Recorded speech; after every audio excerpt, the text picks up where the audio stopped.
Please tell me that I can't, that I won't, that I fail, that I'll never make it out, yeah. Please tell me all the bad, never good, fill my head full of every single doubt, yeah. Please say any negative thoughts, I pop off when I hear people say I cannot. I get off to the thought of proving everyone wrong, I won't stop to the top, so you better back off and get lost. I'ma stay loud, stay proud, never running out, never heading south. I'll be spreading out, call it word of mouth, can't put me down, I'll be getting loud. You can have your doubts, not what I'm about, have your feelings loud, it be raining now. I keep making sound, go another round, I'm legend bound, can't stop me now. You don't wanna fuck with me, a slow burn like a disease. Just tell me that I can and I'll show you things that you couldn't believe. Just tell me that I can. Just tell me that I can. Just tell me that I can. Just tell me that I can.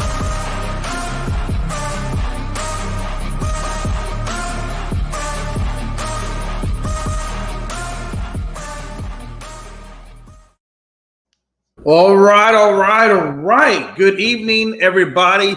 My name is Jay McLovin. I'm here with my boy, babyface Logan Landers. This is Unscripted. This is episode 329 of the year, or not of the year, but of the show. I apologize. Wow, what a night. Lots of stuff going on. Logan, how you doing, my brother? Hey, man, I'm doing great, Jay. We're going to talk a lot about some stuff going on. Baseball's in gear. Our teams are looking pretty solid, man. And we got a lot to talk about, man, before we get to this is our last show of the week because we will be off on Saturday due to the Easter holiday coming up. Yes. Wow. It's crazy to me, man. I cannot believe we're already somebody's get ahead of the game. I can't believe it's already Easter, man. It's insane to me that, this year is going by quick. It just seems to me like we just got through New Year's and now we're already at Easter. It feels like the Super Bowl was just here not too long ago, man. And it's already been, 2 months already? I mean, it's crazy.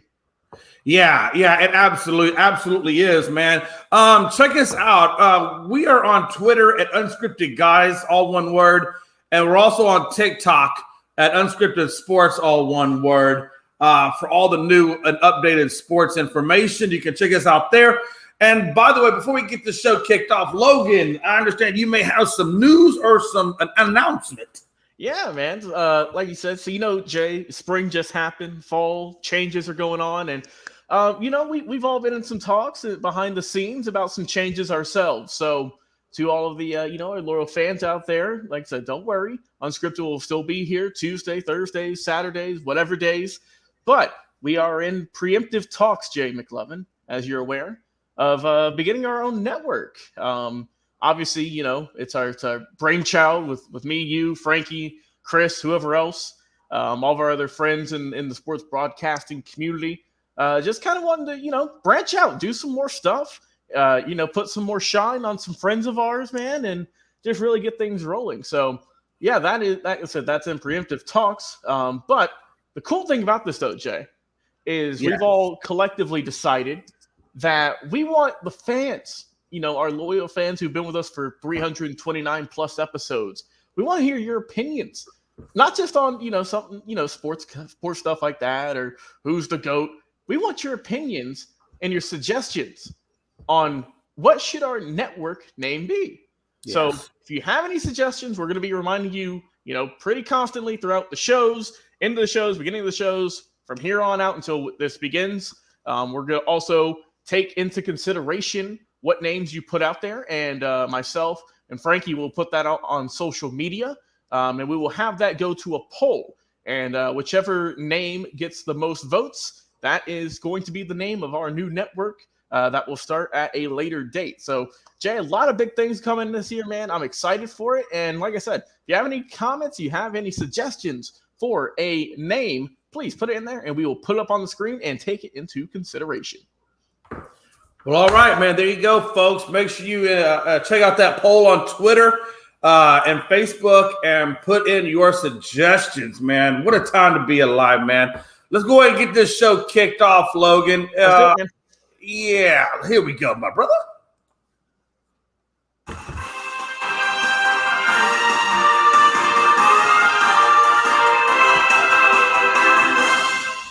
All right, man. Logan, wow. You're not going to believe this one. Excuse me. It never seems to end with the NFL owners. Another owner now is in trouble, Logan. Another one is coming out of the woodwork. You know, we had Jerry Jones, unfortunately, that was caught in that photograph with the school integration and the protest of it. Then we also have, and we still have ongoing, the Dan Snyder issue with the harassment and things like that over there with the Washington Commanders. And then we still have the issues over there with the Raiders and your call ball club. Correct me if I'm wrong. I want to say it started out with the coach John Gruden, yep. Right? And it was and correct me if I'm wrong, because that's your team. A little bit more. What was going on with the Raiders? Yeah. So obviously, you know, with Gruden, those emails got leaked. Probably about a year ago, we'll say, maybe less. Yeah. And I mean, you know, that's been kind of a thing. Also, I know there was some discrimination accusations. I think is the right word for that. Also, I don't know if that's really been brought to light though, Jay, because that's kind of been you haven't heard much from that in a while. Also, Frankie chiming in saying we finally our own boss. I was about to say we are almost there, buddy. I'm ready for it. But yeah, you know, and now we have a new team, Jay, to add to this chapter. With the Cardinals out there in Arizona. So why don't you tell the fine people out there what did this guy do? What did this guy do? What did Michael Bidwell use? Yeah, absolutely, and that's it's crazy to me. So let's get into it. So Cardinals owner Bidwell was accused of cheating by an ex-Cardinals executive, Terry McDonough. Comes out and is the one that's doing the accusing. He accuses him of cheating, discrimination, and harassment. Wow, have we heard all that kind of stuff? Not so much the cheating, but definitely discrimination and harassment have been two of the biggest topics with other NFL owners. The cheating one is a little bit new, and here's where that comes into play. So apparently, Bidwell, you know, or I should say the general manager, I believe it was put on suspension by the NFL. He, you know, back in 2018, he was not allowed to basically be a part of football operations. So what does Bidwell do? Bidwell tells McDonough and the coach Steve Wilkes to go get burner phones. And they're basically going to communicate. They're going to communicate with him via burner phones. Because like you said, he had a DUI. Because like you said, he had a DUI at the time, I believe, right? So he was not in office. It wasn't just a DUI. It was an extreme, and I don't know what that means. I don't know, but it was an extreme DUI. I don't know. I guess there's levels of DUI. I didn't know this. I'm gonna look it up, Jay. So let's look that up. Right? While I give you a few more tidbits of information. Look up what an extreme DUI is. Apparently, it's pretty significant. I understand, but yeah. So apparently, McDonough has all this information, all this evidence is still on the burner phone, and he has the burner phone. Now, the Cardinals are coming out and they're denying it. They're adamantly denying it, saying this did not happen, blah, blah, blah. Well, I don't know how you can deny when there's evidence of it in a phone that was provided by Bidwell. So apparently, Bidwell was also, according to McDonough, has been accused of cursing, belittling, harassing, berating, and ultimately demoting Terry because of all of this. And also during the process. Terry also goes on to say that Bidwell treated black employees and 2 pregnant women poorly and created an environment created a poor environment by minority employees. That's where the discrimination comes in. That's where the harassment comes in. So again, this isn't something new in the terms of NFL ownership. Like I said, the Commanders are going through it. I think the Raiders were slightly going through it. So it's crazy to me that I wonder, I've always said, Logan, for every cockroach you find, there's a million more that you haven't found. And it just seems to me that it started with the Raiders, it moved into Dallas, it went into the Commanders, now it's into the Cardinals. Who's next? That's a good point. No, Jay, I did find what an extreme DUI is under Arizona law, according to az.gov. So, an extreme DUI, I'm going to read this off to you here, man. This category of DUI applies to a person with an alcohol concentration of 0.15 or higher.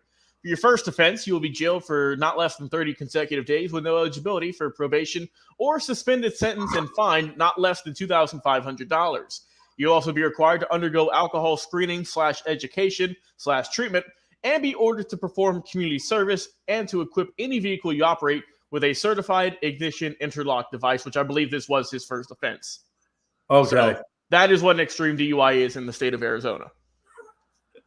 So I would imagine is once you what I understand it is once you get to a certain blood alcohol level, that's what determines whether or not you get a DUI or an extreme DUI.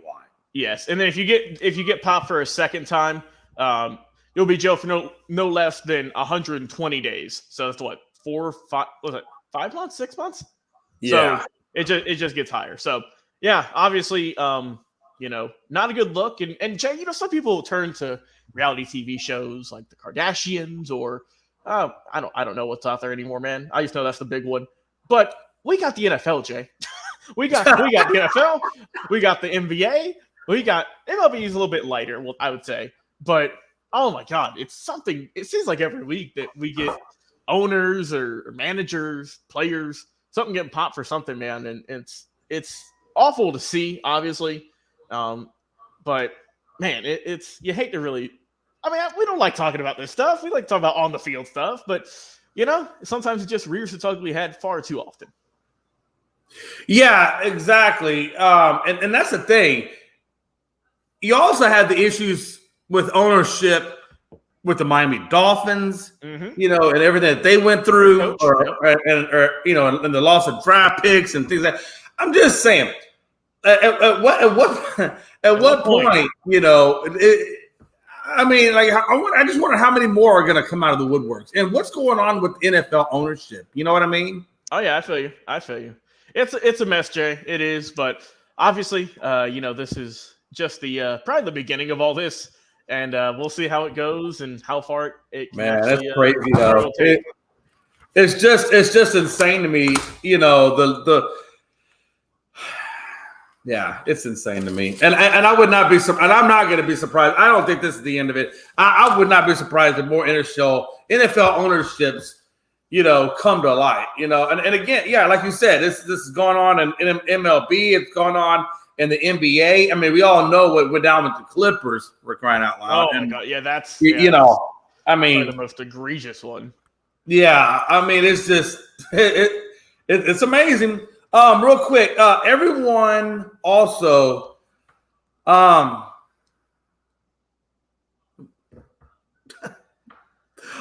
that's what I was. Sometimes I can't read my own right. In terms of the MVP, I want to turn our attention over there real quick. Apparently, Doc Rivers has come out and said that Joel Embiid, after his 52-point mic drop performance the other night against the Celtics, is now the clear-cut favorite for the MVP. And I don't quite agree with Doc. I do think that Embiid had one hell of a game to the point where, over 50%, if not 70% of the second half points by the Sixers came from Embiid. Literally, it was almost the Embiid second half show. He was shooting 80% from the field. That's incredible. Incredible. Doc Rivers goes on to say his 12-point performance, or I should say his 52-point performance should put him in the clear-cut favorite. He says that, and he goes on to say, and it's true, he was double-teamed 13 times during that game. 13 times double-teamed, and he still came away scoring points. It is a great game. I got to tell you, Logan, I don't want to take anything away from Embiid and what he did, but I don't think, in my opinion, one specific game makes him a clear-cut favorite over guys like Joker. Like I said, who are averaging career double-double or career triple-double, or excuse me, season double-double, not career, season triple-doubles. I don't think it outdoes that, especially when they're in first place and the Sixers are in third place. I mean, as great as a performance is, I don't think it puts them as the clear favorite. What do you think? Yeah, I'm with you. I think that it's still Jokic's MVP to win and, also to repeat. Like I said, we're not discrediting what Embiid did. It was a phenomenal game against one of the best teams in the league. Yeah. And a much-needed win for the Sixers also. But, of course, Doc Rivers is going to say that his guy's MVP. Well, I mean, he'd be stupid not to. So, I think, obviously he's backing his star player, and I think that Embiid has made a better run and has definitely gotten into more serious discussions about being the MVP in the last probably 2 weeks, we'd say. Just with how well he's played and how the Nuggets have also kind of tailed off a little bit. Not saying that Jokic has been he's been playing bad, but just the team overall that's kind of dampened a little bit. But I think that overall, I think Jokic is still going to get it. All in all, because like you said, that the Nuggets are still a great team, obviously. Let me look at the records real quick here. Like you said, the Sixers are the third seed right now. Meanwhile, Denver, they're in first by just 2 games because Memphis has been coming on hot. But I still think that Jokic gets it. With Embiid a second probably, and then I think third probably Giannis. I think Embiid is kind of moved ahead of Giannis, even though Giannis is still doing great. Don't get me wrong, but this is probably going to be one of the tightest MVP races that we've had in who knows how long. And it's all 3 big guys too, which is, you like to see it again. But I mean, you could really argue for any of those 3 guys I mentioned to be MVP, and it would be, it would be a tough decision. Yeah, and I also want to point out that he does join a category with Wilt Chamberlain. He joins the category of 50 points, 10 rebounds, 5 assists, with a field goal percentage of 80%. So I want to point that out. It's 50 points, 10 rebounds, 5 assists with a field goal percentage of 80%. He does join him in that company. So, like I said, he put out a great performance. There's no doubt about it. But again, I don't know if one single amazing performance is going to put him in the clear-cut favorite. But he is one of the best to play the game. And I got to be honest, and I'm glad Chris is here because I want to ask Chris about this. My boy Chris, what's up, baby? Hey, how's it going, guys? Doing good, man. Hey, we're doing well. I got to ask you this. We're talking about Embiid right now. And is he the clear-cut favorite, like Doc Rivers says, for the MVP? As he come off that past performance against the Celtics, he put up 52 points with a field goal percentage of 80%. He does join Wilt Chamberlain in the category of 50 points, 10 rebounds, 5 assists with a field goal of 80%. He was double teamed 13 times, and he pretty much was the Sixers offense in that second half. Do you think that he's a clear-cut favorite, or do you still have Joker being the clear-cut favorite, or do you think Joker is just the favorite for the MVP race? I think the MVP race is close. I don't know if there's a clear-cut favorite, but I think, in my opinion, I think Joker's the MVP. Embiid's had a hell of a year, but everybody's looking at what he's done the last couple games. And I understand, the last couple games he had a couple back-to-back 50-point games, and he scored half the team's points the other night. Yeah, that's great. But if you look at the whole body of work the whole season, I still think Jokic had a little bit better of a season. Yeah. And so that's what I would say. Plus, I've heard a lot of people saying if it's so close that Embiid should get it just because he's never had an MVP. Well, that's a joke. You don't give somebody an award just because they never had it. That's the worst reason I've ever heard. And I'm not going to say names, but these are guys that are on TV. Yeah. Hey, and let's be honest. Logan, go ahead. Let me ask you this, Logan. This is a question I have for you. Yeah. if they were to give him the MVP based on the criteria that Chris just gave you, you got to imagine that waters down the award. It takes away from it. Dude, obviously. I don't even want to imagine that happens because of that said reason. Also, but Jay, put up Damian Hernandez's comment, our boy who I haven't seen in quite some time. Hope you're doing well, Damian, first and foremost. He said, Jay, do you realize Embiid broke one of Wilt Chamberlain's record, which Jay did mention? No one has ever come close to getting to Wilt in MVP. Why not? Okay, Damian. He's been on a sabbatical, Jay. He's been on a sabbatical. He's coming out the gates. He's stumbling all over himself here. Also, Damian, by the way, put in the comments, give us a suggestion, network name, go ahead. But Jay, take the floor. Yeah, absolutely. I'm sorry. Go ahead, Chris. What Wilt Chamberlain record did he break? Well, I think he said he broke. He said he broke it. He didn't really break it. He just joined the club. It's and again, it was the 50, 10, and 5 with 80% field goal. That's he didn't break it. It's not a record he broke necessarily. It's just he joined the club that did that. If you just want to go by, because you accomplished something like that, hell, Tyrese Halliburton of the Pacers was the first player in NBA history to average 20 points, 10 assists with at least 40% 3-point shooting. That's the MVP. Yeah. I mean, you know what I mean? I think to answer his question. Yeah, come on. Yeah, I think to answer Damian's question, you know, the reason why, Damian, is, and we've said it like 3 times now, is it's not just one game. It's the body of work, like Chris said. You got to look at the whole season. Come on. Yeah, I mean, when you're averaging a triple-double for the whole season, I mean, so that's a little bit harder to deal with.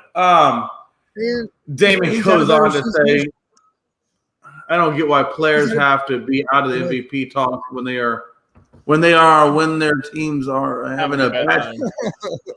Wow. Players shouldn't be put out of achievements like MVP only because their teams are. And that's why we've had this discussion before on the show, boys.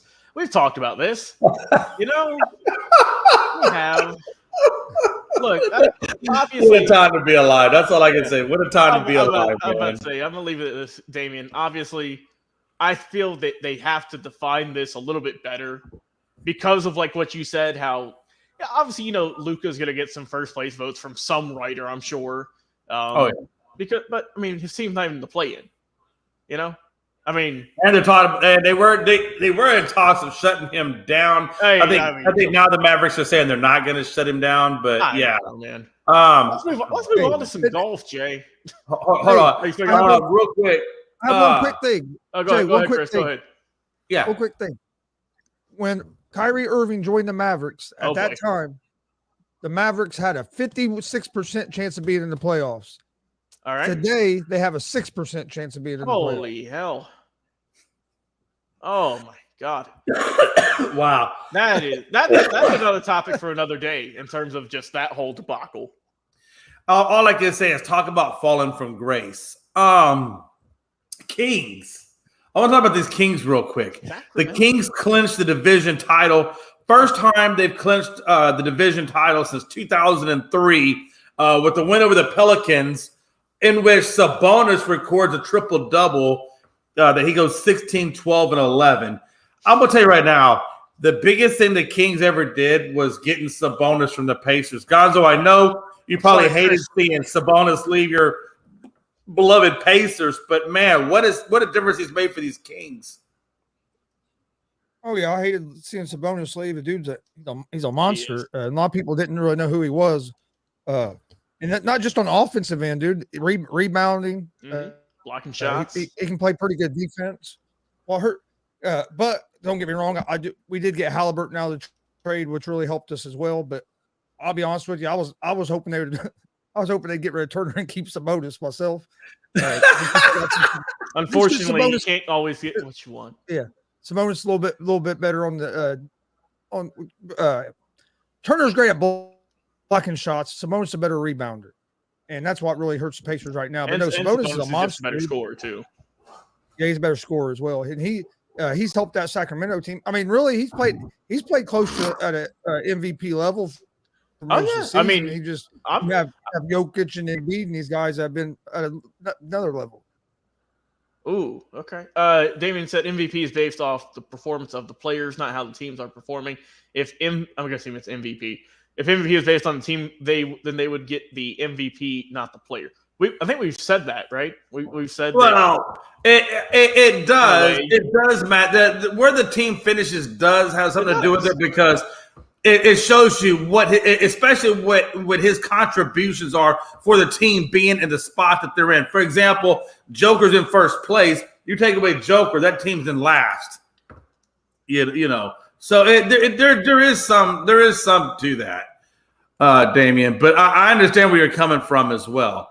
But again, you got to imagine we haven't heard from the Maloof family since back in the day when Vlade Divac and Jay Williams or Mike Bibby and company were down there, and now we're actually seeing the Kings. I remember back in the day when Peja Stojakovic and all those guys were, they were cooking. They were doing. And was it Hideo Turkoglu? Remember those guys? Hideo Turkoglu, of course, man. How could you not know? Come Hideo on. Turkoglu? I mean, these guys were dominant back in the day. Hey, Jay, it's been what? That was. It was about 2003, 2002, 2003. The last time they made the playoffs was 2006. I'm proud of these Kings, man. They came from out of nowhere. I'm super pumped for them. I am worried for the playoffs though because they are tremendous on offense. But my God, are they rough on defense? Yeah. Jonathan said, not all true because you can't say Steve Nash was the best player back in the day when he won it. Well, look, a lot of times that's one of the most debated MVPs in history, Yeah. Hey, listen, just because a player can get MVP, and I guarantee you, man, we're all going to have our opinions on if he should have got it, not got it. I mean, it's always going to be some controversy around. Do I think, it is what it is. It's always going to be a controversial award because everybody's going to say left or right, up or down. There's people out there that still think Giannis should be getting, the MVP. I mean. That's Kendrick Perkins. What you mean? Yeah, well, there you go. I don't know. He's had a rough go at it as of late. Hey, let's talk if we can, man. I'm gonna switch gears real quick. Bring our leaders. By the way, Kings, congratulations. Yes. I'm looking forward to see what you do in these playoffs. But I'm gonna switch gears real quick. And we talked about it during spring training, and players were getting strikeouts or strikes, with the pitch clock violation, things like that. I think Machado did get one in spring training as well, and now he gets ejected after arguing a strikeout because of a clock violation. And what happened was, and Logan, I've watched the video on this several times, and he says he called it when it was at 8 seconds. He called timeout. And they're saying that, and of course, you clearly see him between 8 and 7 seconds calling the timeout. According to the umpire, he said he didn't get timeout, called a time. And like we always say, just because you call a timeout doesn't mean you're going to get awarded a timeout. It means you're asking for a timeout, and then you wait for the umpire to grant it or not grant it. And in this case, it cost him to be a strikeout. Now, there were some things said between him and the umpire that he says when asked about it, was going to stay between him and the umpire. Well, that's fine. If it's going to stay between him and the umpire, then it must be something egregious. And if it's egregious, it probably did get him ejected. But again, if you're going to call timeout, why are you waiting until 8 seconds? Why not do it at 10? Why not do it at 11? Take your time out where you got plenty of time for the umpire to give you a decision on it. If you're getting pissed off because you waited till exactly 8 seconds, which is when you're supposed to be looking at him, that's a little ridiculous. And Melvin comes out and tries to defend him on it. But you know what? You ain't got a leg to stand on, Coach Melvin. That dude waited to 8 seconds. It's on him. Gonzo? Yeah, I mean, one of the first things you learn when you start playing baseball as a little leaguer is when you get in the batter's box and you have both feet in the batter's box and that pitcher can pitch that ball to you. If you put your hand up to call time, you do not have time until the umpire grants you time. Right. So I mean, it's not like this is a new rule. It's not like, oh, this just happened because of the pitch clock. I found it so crazy how it seems like the batters are having more trouble with the pitch clock than the pitchers are. Honestly, And it don't make a whole lot of sense because, hey, get in the batter's box, be ready, and if you need to go call time, call it, but don't wait till there's 9 seconds on the clock. So that umpire don't have to grant you time.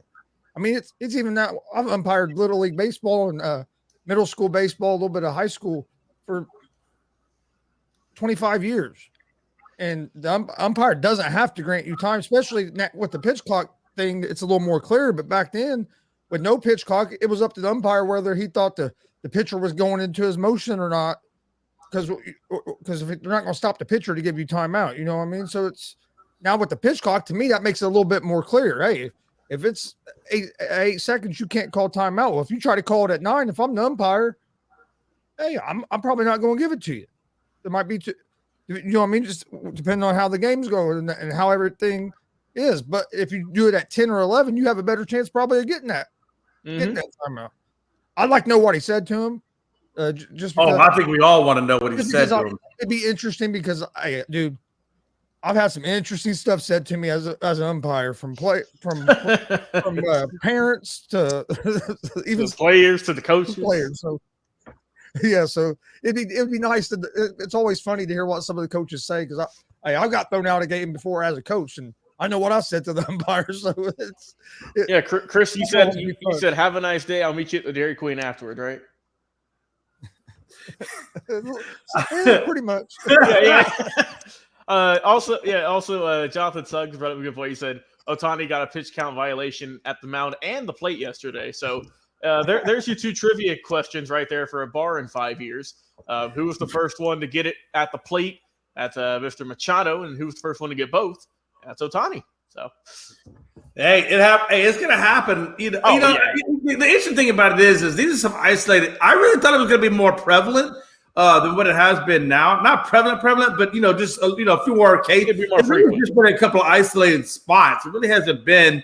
I think the players overall are adapting pretty well to the new changes. So, but you're gonna have every now and then you're gonna have somebody that just for whatever reason is lagging. I will say this: when I was in Little League, though, Logan, Jay hit an in the park home run, and I'm pretty sure, and I still say I hit that damn bag. And he called me out, and Jay said a couple of words. The umpire called you out. He called me out. Oh, he called me out. Hey, he called me out. He called me out, and then I had a few choice words, and then I got ejected, and then my dad took me behind the dugout and gave me a spanking and made me go apologize to the umpire. So, hey Jay, let me ask you the question because I got thrown out of a game for basically what you're just talking about as a coach. I was a coach. Yeah, you missed the base, and then the umpire called you out. Yep. Did the opposing coach appeal the play, or did the umpire just call you out? No, he just called. The umpire called me out. See, and that's what pissed me off. That's not the rule. If you miss a base, the team has to appeal it before the umpire to be able to call it. And dude, I got thrown out because they called one of my guys out. Hit it. Somebody on my team hit a triple, and one of the guys rounded third, went home, hit home plate. I'm over there talking to my guy. All of a sudden, the umpire calls him out. So he didn't touch home plate. He's out. Or no, he didn't touch third base. He's out. I said, you can't make that call. He said, yeah, I can't. Oh, I went nuts, dude. I pulled out I had my umpire. I had the rule book in my back pocket. So I umpired. They were going at it. I got thrown out.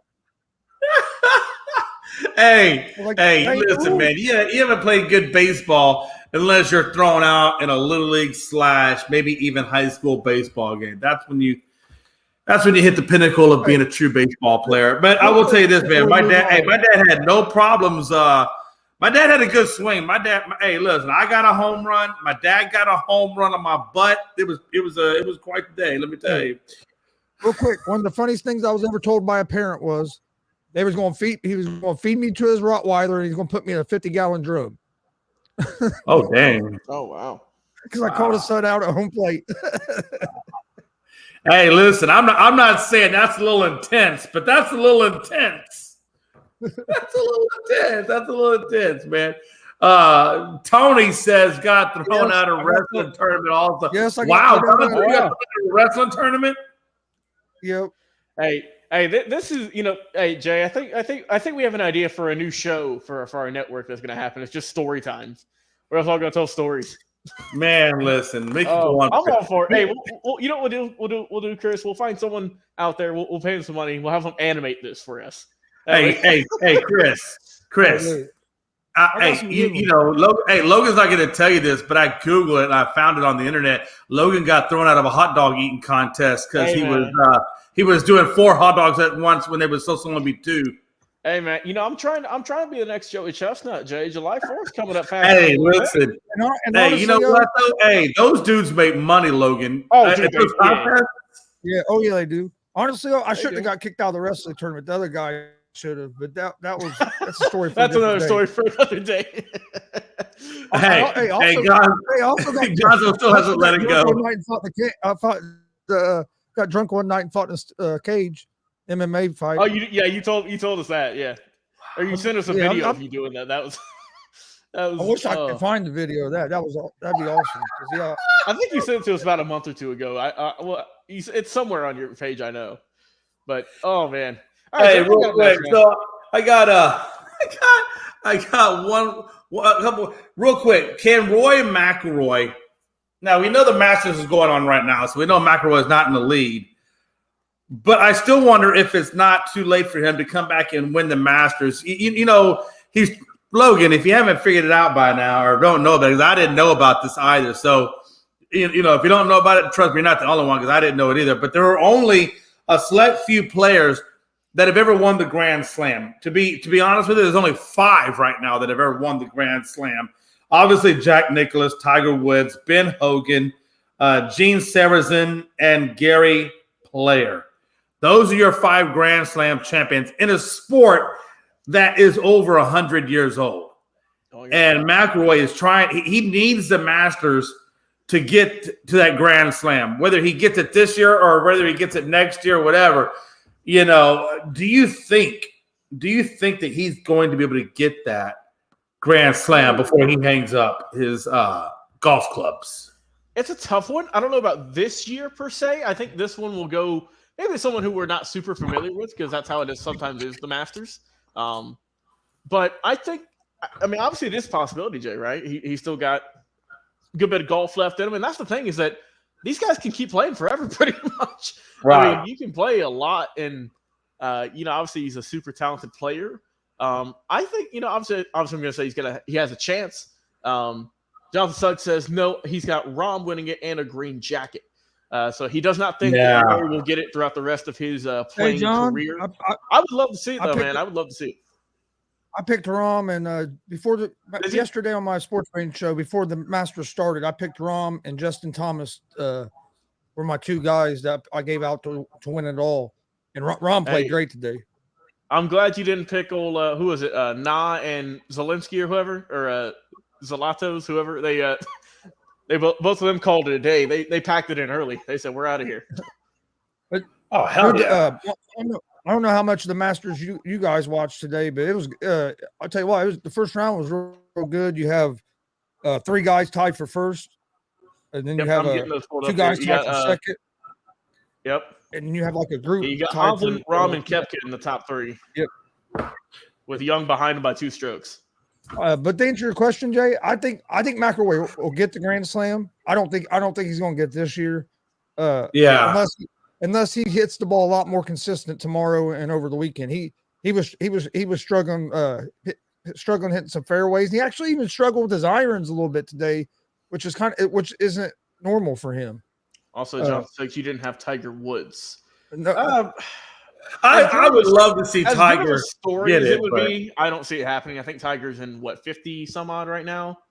He shot a 74 today, so let that. He's at a +2 right now, so he's got to get it going tomorrow. If he wants to have a chance. See, Rory's at even, so he's 7 shots back. Yeah, he's got a shot then. He's got a shot, but I don't think he's going to get none this year. But here's the kicker: the weather's about to change big time.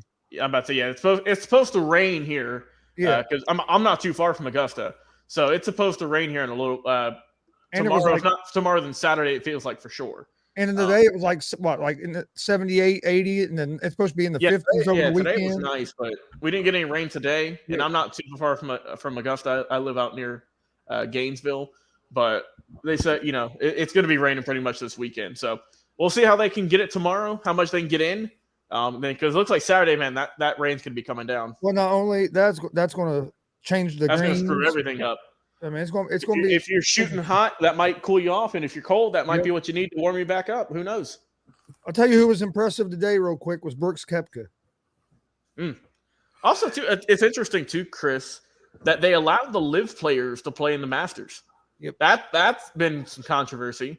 Oh, that's been huge controversy. Yeah, and like I said, we'll talk about that maybe after it's over. Oh yeah. But yeah, just wanted to throw that out there. But what we got next, Jay? What's our next topic on the docket here?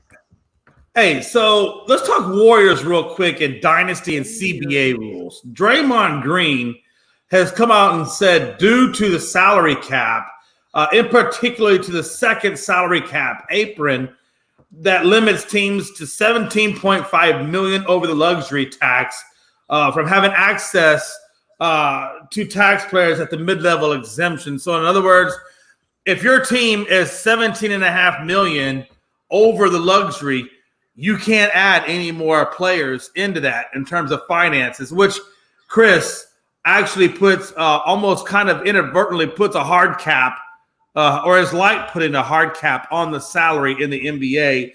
And he says because of the new CBA second apron rule, that it's going to limit teams from being able to, have these dynasties and keep players, because of how much money they're going to require. Do you guys agree with what Draymond Green is saying, or do you disagree with what he's saying? Gonzo? Personally, I don't think it's a big deal that they set a limit on how far you can go over the luxury tax. Honestly, it can work out to be a good thing because not all these teams have the same amount of money to be able to go over that luxury tax. So I think that kind of is in there to kind of keep the NBA try to keep a little bit of parity in the NBA, which we already know it's not like we have great parity in the NBA right now. The West. Well, I guess you do in the West, but you know what I'm saying. But I think if you don't have a rule like that, then you're leaving it open where all the teams with the most money are going to be able to get the best players all the time, and then you're just going to have a group of teams that are good, and the other teams are going to struggle because they're not going to be able to get them top free agents. It's already hard now for a lot of teams to be able to bring in top free agents. And I think if you don't have that rule, it makes it even harder on the smaller market teams. Yeah, I feel you on that. And just to talk about that real quick, I think that obviously I think we're going to see, teams be dynasties, teams be dominant. Maybe not as dominant as the Warriors were because, that was super special.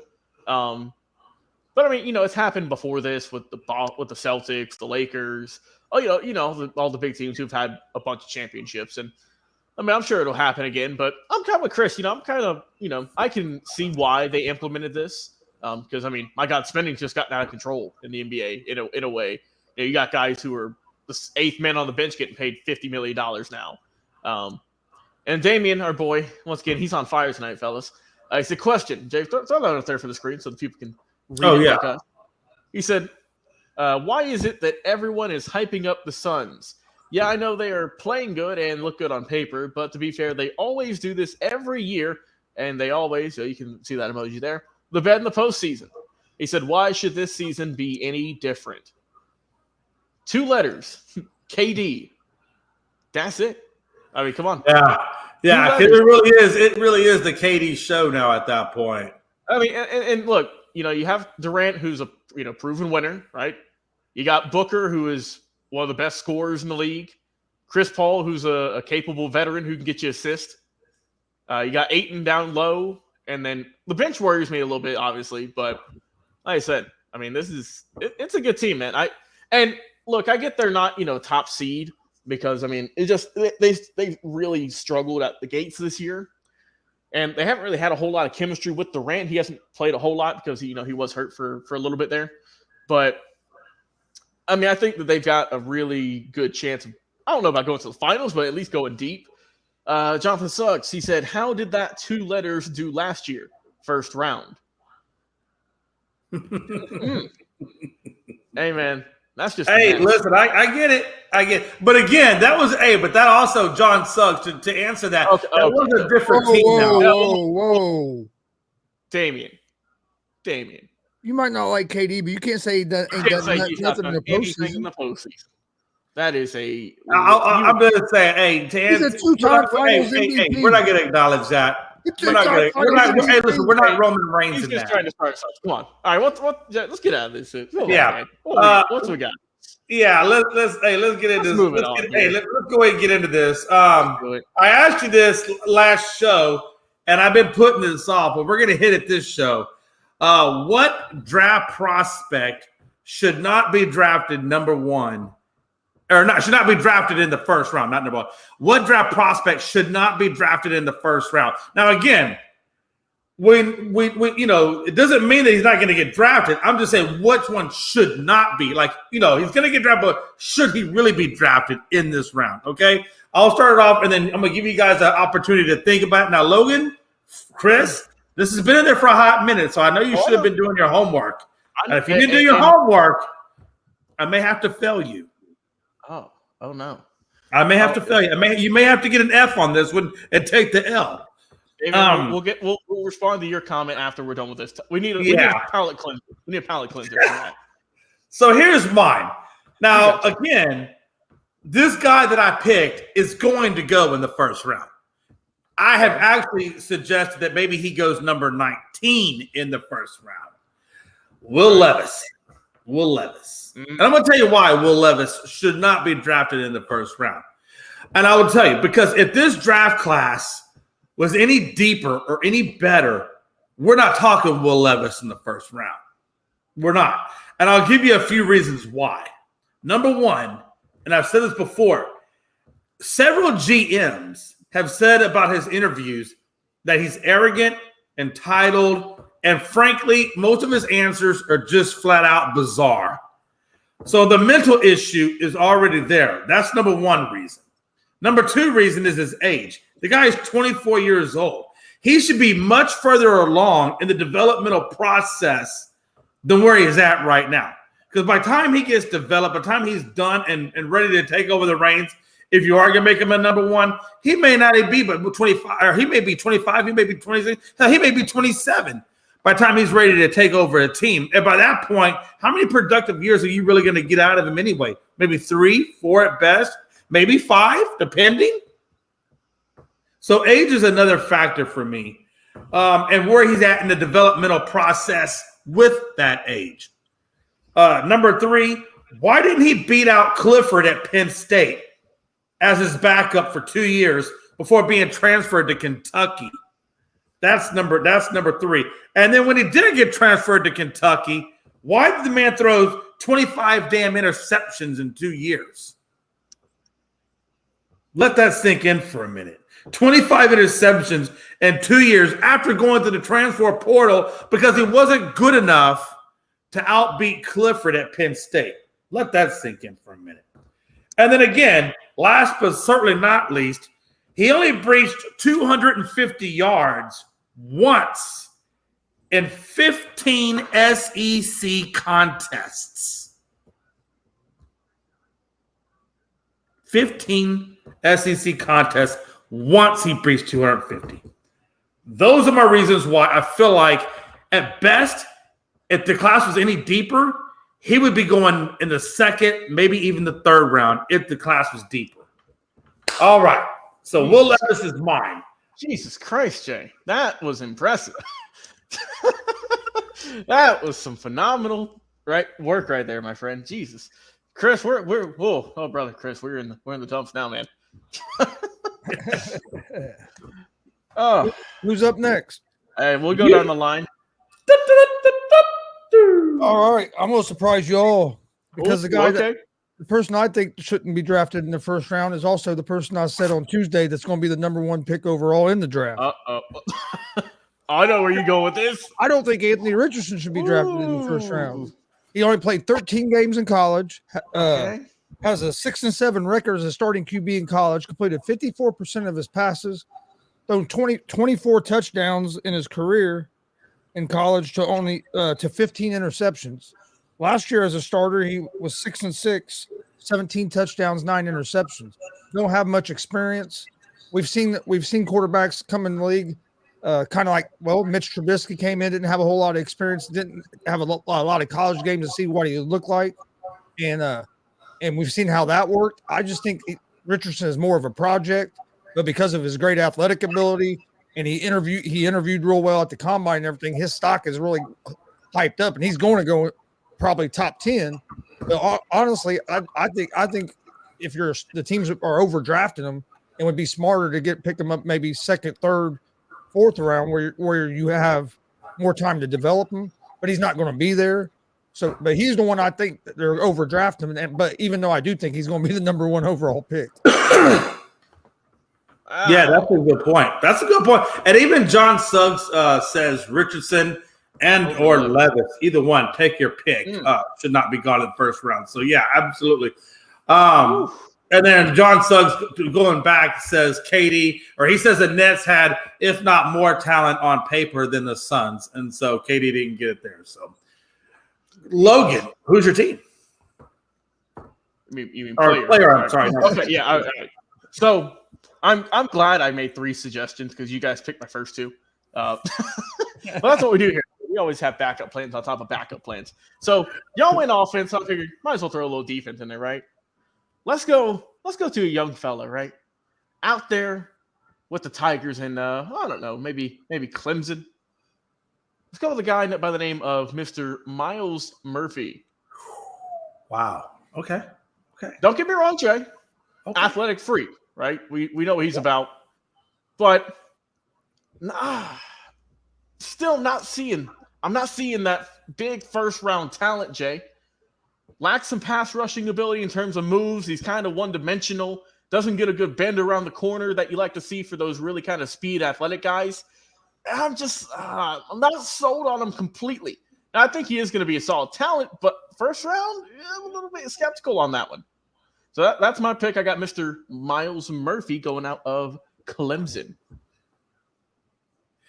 Yeah, John goes on to say he says Richardson over Levis, and then he also says compare Richardson or Levis numbers against Hainer.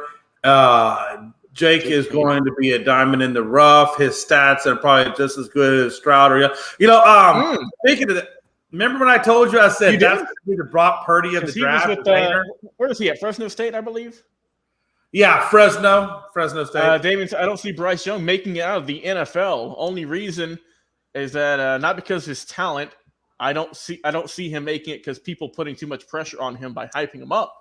Okay, so Damien's going maybe like the Ben Simmons route of just too much pressure, crack him. Wow, okay. That's interesting. Hey, also just want to throw out there for y'all watching, Jonathan, Damien, put some suggestions in there for some names now, for network names. We gotta throw them in there. Come on. Yep, throw them in there, and also check us out on Twitter for that poll down the line. But you can put them in the comments too. Hey, listen, we always take them in the comments for that new network name. Real quick, so Tiger says he doesn't know how many masters he has left in him. And I don't think he's saying that he's done, but I do think what he's trying to accumulate or trying to hit at is that my body's wearing down. I can only wrap my car around so many trees before, I have to call it a career. And well, he did, Logan. It's not like he didn't. I know he did, Jay, but I wasn't ready for it. Come on, man. Yeah, that's 10 years old. Hey, listen, or maybe ditches that I could put my car into. Okay. All right. Okay. I will say this. It's his 25th Masters appearance. I mean, this dude's been there a hot minute. He is a 5-time champ now. But again, his body's not the same because of all the injuries that he has sustained. He's 47 years old, so it's not like he's a spring chicken. And so here's the deal. And I know, and I'm probably going to get a lot of hate on this, but he's not the GOAT of golf. He is, though. I will say this. The GOAT is still Jack Nicklaus at 18 majors. And you got to look, if you get to 18 majors, that's incredible. You can see how incredible it is because Tiger's only at 15. Now, you can make the argument that had he not had all those injuries, had he not had a bad back, where would he be at in terms of majors? And that's true. Where would he be? But again, that's always going to be a question that's not quite answered. I will say this about Tiger, though, and I think we all agree with this, that nobody has transformed the game of golf. Nobody's gotten people interested in the game of golf like Tiger Woods has. So even though he may not be the GOAT, he certainly is, probably the most, inspirational player that has ever come across the game of golf. Gonzo? Yeah, unfortunately, I think he might have I'd say maybe just a few more years left of playing on the PGA. His body's just giving out on him. He's put it through so much. Hell, if you watch him today at the Masters, just walking, he still has a little bit of a limp. He just can't get in that consistent groove where his swing is the same every time anymore. I do disagree with you, Jay. I do think I have him as the go to golf. I know Nicklaus has the 3 more majors, but you add in what Tiger Woods has done for the sport of golf. These golfers wouldn't be making the kind of money they're making now if it wasn't for Tiger Woods, and just the diversity he added to golf as well. I think with just the whole picture, I would put him as the GOAT, not by much because Nicklaus was awesome as well. It was cool. It was cool actually seeing some of them older guys tee off today at the Masters. But yeah, and unfortunately it sucks. I'd love to see Tiger win another Masters. And to kind of piggyback off what you were saying is he holds one of the best scoring averages at Augusta as well. On the PGA Tour in all the Masters he's played at. He averages I think it was 70.4 a round or something. Has one of the high or best averages on shooting rounds. Didn't look his best today, but I'd love to see him win one more Masters. I'm not gonna lie. When he won that last Masters and kind of surprised people, it was pretty emotional. It was awesome to watch. Hey, now listen. 15 is not 18. Yeah. See what you done did, Pride. I don't often do that, but sometimes that's a very and it would go through my screen and come out your screen and hit you right in the forehead. Just boom. Hey, listen, that is a very controlled pride, okay? Yes, it is. That's Logan, Tiger Woods, man. What are we saying? Yeah, he ain't got much left in him, man. We know he's like I said, he's been banged up. He's had a lot go on in the last 10 plus years. A lot of injuries, on the whether it's on the course or off the while they're driving or whatnot. And I think he's gonna wind down here soon. His son is coming up here in a little bit, be a couple of years, but I think he'll maybe run a few more times and then just kind of be a coach and help his son out, and then we'll get the next generation. I'll tell you what, you better watch out for Charlie because that dude's man, he looks good, man. I'm about to say he looks good for his age too. Oh man, yeah, he does. He'll be just like his old man. He does. Damien said, I do see Stroud doing something. He got a little bit of Fields and Haskins in him that I think gets him to the top only with the right team, and the Panthers definitely are not the place. Okay. Jonathan saying Tiger was debating on quitting last year. That is true. Tuesday, he was asked about how long he's had, and he thinks about 1 to 2 years. So that's about what I thought. John also, and I didn't know this, but John also says 50 years old is the limit to enter the Masters. I thought it was older. I guess I'm wrong. Yeah, I thought so too. So, and again, I'm a newbie at golf. I'm the same way. So we are learning as we go along. Last topic of the day. Wait, hold on. I'm sorry. Go ahead. And he does make a good point because when he enters the senior tour, he can use a cart, and that will help Woods so much more. Why don't they just do that now?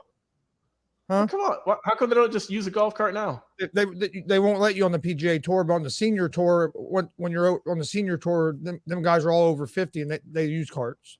No, I understand. I understand. I agree with you. I'm just saying, how come don't just use them? How come the PGA don't let you do it? It's just, I don't get it. It speeds things up a little bit too. I'm going to tell you, you're driving instead of walking. I get, you won't get the photo ops or whatever, but come on. Oh, well. All right, Jay. Well, Last topic here. Let's talk LeBron talks title hopes. As you know, it's a very tight race right now over there. Specifically, the Lakers right now are in the 7th spot, trying to get out of the play-in at that number 6 spot. They kind of had an opportunity yesterday to get it against the Clippers. It just didn't quite happen for them. Again, we talked about how they had a close turnaround. I know Frankie was talking about it specifically, where you win in Utah, you play over 40-plus minutes on both of your aging stars. Then you take a late flight out, get in early in the morning, and then you got to do another game against the Clippers that same day. Yeah, it does hurt them. And then, especially when they're going 33-plus minutes, it does hurt them. And then they get the day off today, and then they go against Phoenix tomorrow, and then they wrap it up against one more time at the Jazz. Both games are played at home.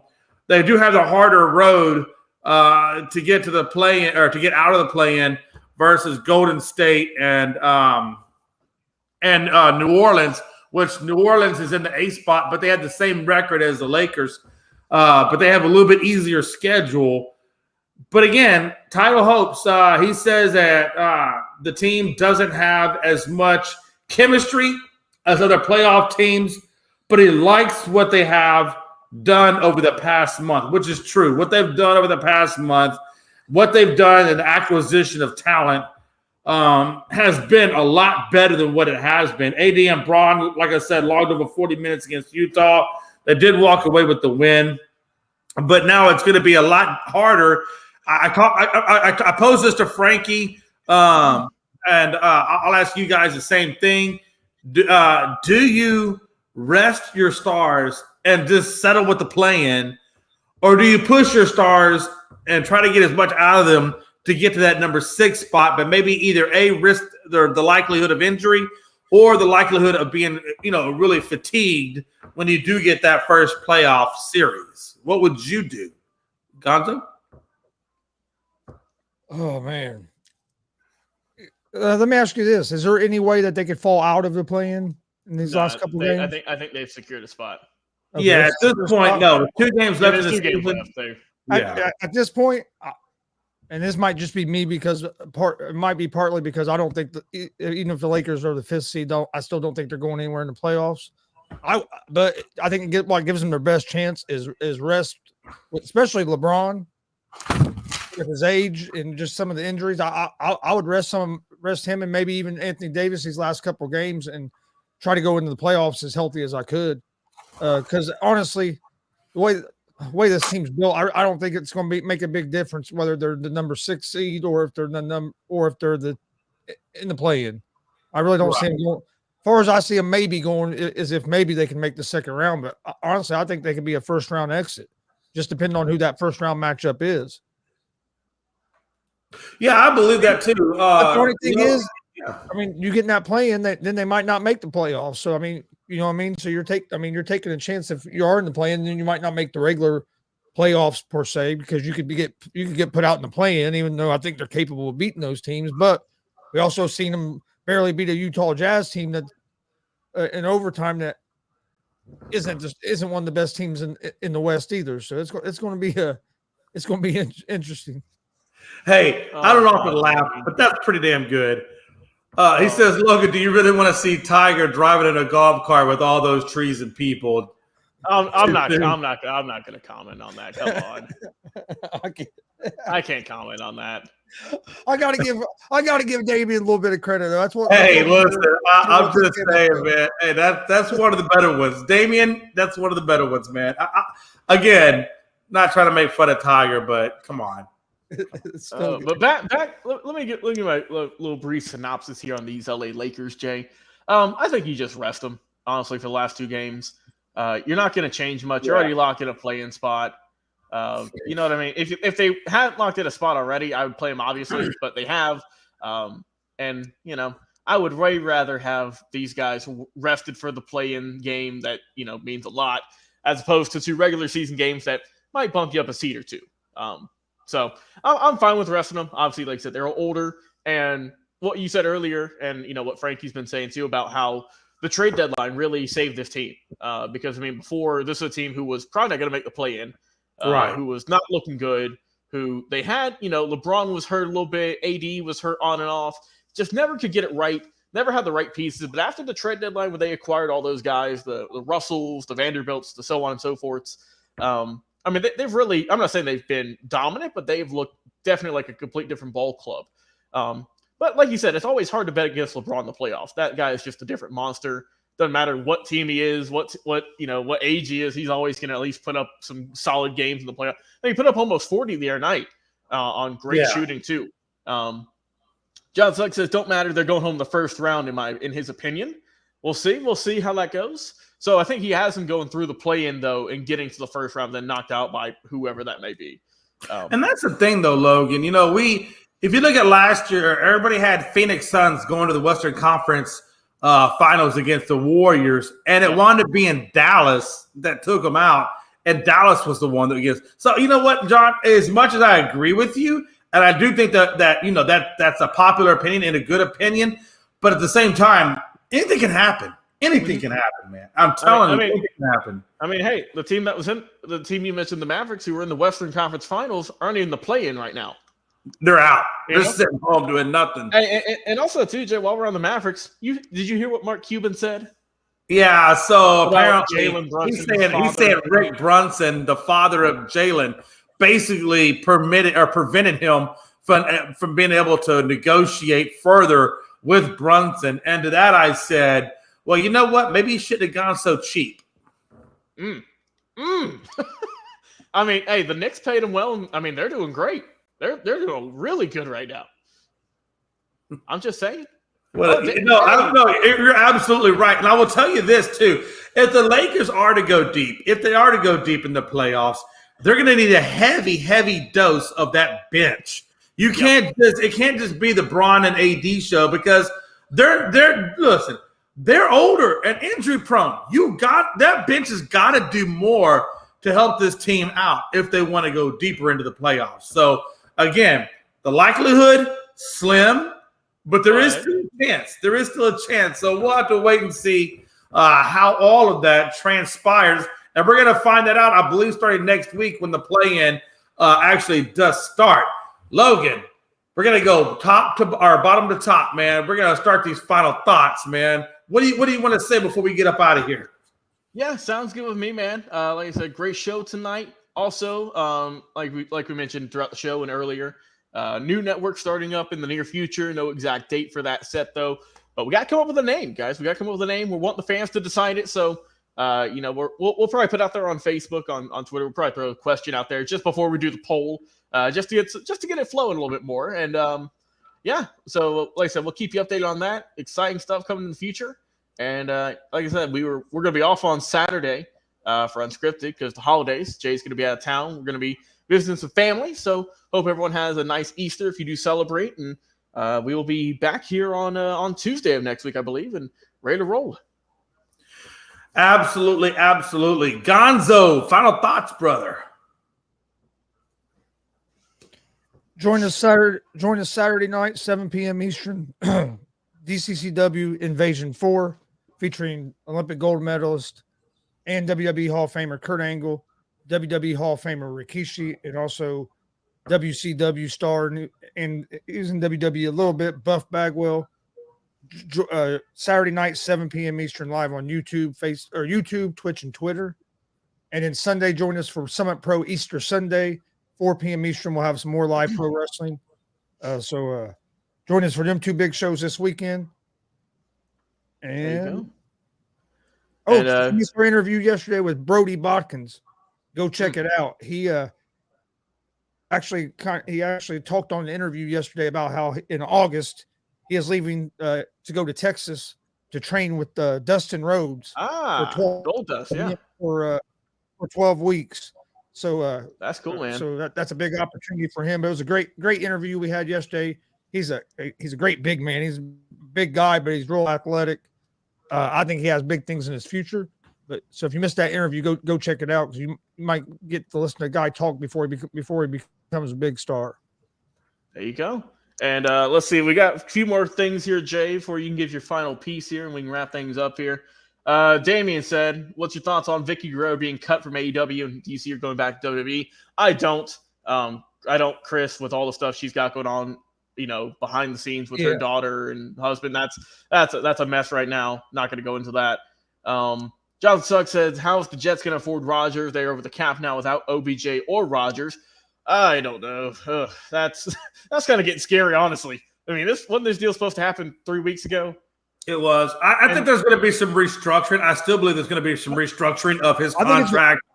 I think it's what happened after the draft. I think the Jets are holding out. That way they don't have to give up no first round picks this year. That's not a bad idea. Yeah, I wouldn't be in a rush to get him. They got plenty of time to work that out. Like you said, Chris, especially I would get to the draft first and then deal with it. I mean, it's going to come down to compensation. If you wait till after the draft, that's to the Jets' advantage because now if you any compensation, absolutely, you still have your first round draft pick this year to help you. Look, at the end of the day, man, they want way too much. The Packers are asking way too much for Rodgers in terms of compensation. They're not going to get it. They know they're not going to get it. So, it's up to the Jets. If I'm the Jets, like we all said, I'll wait till after the draft, and then we'll reconvene and talk about it. My final thoughts are, man, what a great show. I appreciate everybody being here, man. Like Logan said, man, check out our Twitter, Facebook page. Leave us some comments. Check out the polls. Let us know what you think of a network name and what it should be.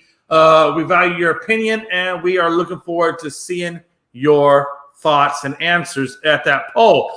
Again, also, make sure you check out all of Chris's stuff over the weekend.